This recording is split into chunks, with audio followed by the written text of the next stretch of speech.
বন্ধুরা, অনেক সময় আমরা হোয়াটসঅ্যাপে যখন কাউকে ফটো পাঠাতে চাই, যেমন ধরুন আমি আপনাদের দেখিয়ে দিচ্ছি। এখান থেকে ধরুন আমি একটি ফটো পাঠাবো। বুঝতে পারছেন, ফটো বা ভিডিও যখন আমরা কাউকে পাঠাতে চাই, to send media allow WhatsApp access to your device photo media and file.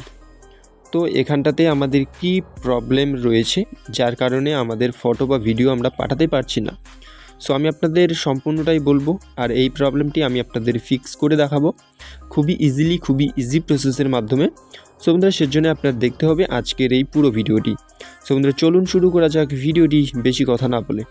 So বন্ধুরা, সবার প্রথমে আপনি চলে আসবেন হোয়াটসঅ্যাপ থেকে ব্যাক করে চলে আসুন প্লে স্টোরে চলে আসার পরে আপনি এখান থেকে আপনার হোয়াটসঅ্যাপটিকে একবার আপডেট করে নিন।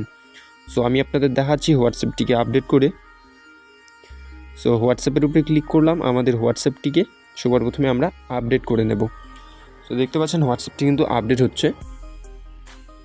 সো দেখতে পাচ্ছেন আমাদের হোয়াটসঅ্যাপটি কিন্তু আপডেট হয়ে গেছে। আমরা এবার সরাসরি হোয়াটসঅ্যাপটিকে ওপেন করে নেব। সো দেখতে পাচ্ছেন হোয়াটসঅ্যাপটিতে আমি চলে আসলাম। আবারও আমি চেষ্টা করব এখান থেকে ফটো পাঠানোর। সো দেখতে পাচ্ছেন সেম প্রবলেমটি কিন্তু হচ্ছে। সো চিন্তা করবেন না, মাত্র 30 সেকেন্ডের মধ্যে এই প্রবলেমটি সলভ হয়ে যাবে। এবার আপনি সরাসরি ব্যাক করে চলে আসুন হোয়াটসঅ্যাপ থেকে। এবার আপনি জাস্ট হোয়াটসঅ্যাপ থেকে লং প্রেস করে ধরুন। তারপরে ডান সাইডের কোনায় একটি অপশান দেখতে পাবেন, আই বাটন। সো এখানটাতে ক্লিক করুন। আই বাটনের উপরে যখনই আপনি ক্লিক করবেন, আপনার সামনে নতুন আরেকটি ইন্টারফেস ওপেন হয়ে যাবে। 2 নম্বর অপশান যেটি রয়েছে পারমিশন, সো সেখানটাতে ক্লিক করুন। সেখানটাতে ক্লিক করার পরে আপনি এখান থেকে চলে আসবেন নট অ্যালাউ যেটি রয়েছে সেখানটাতে, নট অ্যালাউ।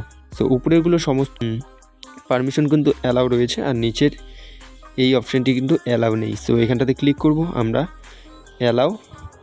সো দেখতে পাচ্ছেন অলওয়েজ অ্যালাউ অলের উপর ক্লিক করব। এবার আমরা সরাসরি ব্যাক করে চলে আসব। এবার আমরা হোয়াটসঅ্যাপে ব্যাক করে চলে আসব। এখান থেকে দেখব প্রবলেমটি কিন্তু সলভ হয়ে গেছে। সো দেখতে পাচ্ছেন অটোমেটিকলি কিন্তু আমার গ্যালারিও ওপেন হয়ে গেছে। সো আপনি এখান থেকে চাইলে যে কোনো ফটো সেন্ড করতে পারেন আপনি যাকে সেন্ড করতে চান। সো বন্ধুরা, নিশ্চয়ই বুঝতে পেরেছেন। ভিডিওটি দেখে হেল্প হয়ে থাকলে লাইক, কমেন্ট, শেয়ার করবেন। ভিডিওটি সম্পূর্ণটা দেখার জন্যে অসংখ্য ধন্যবাদ।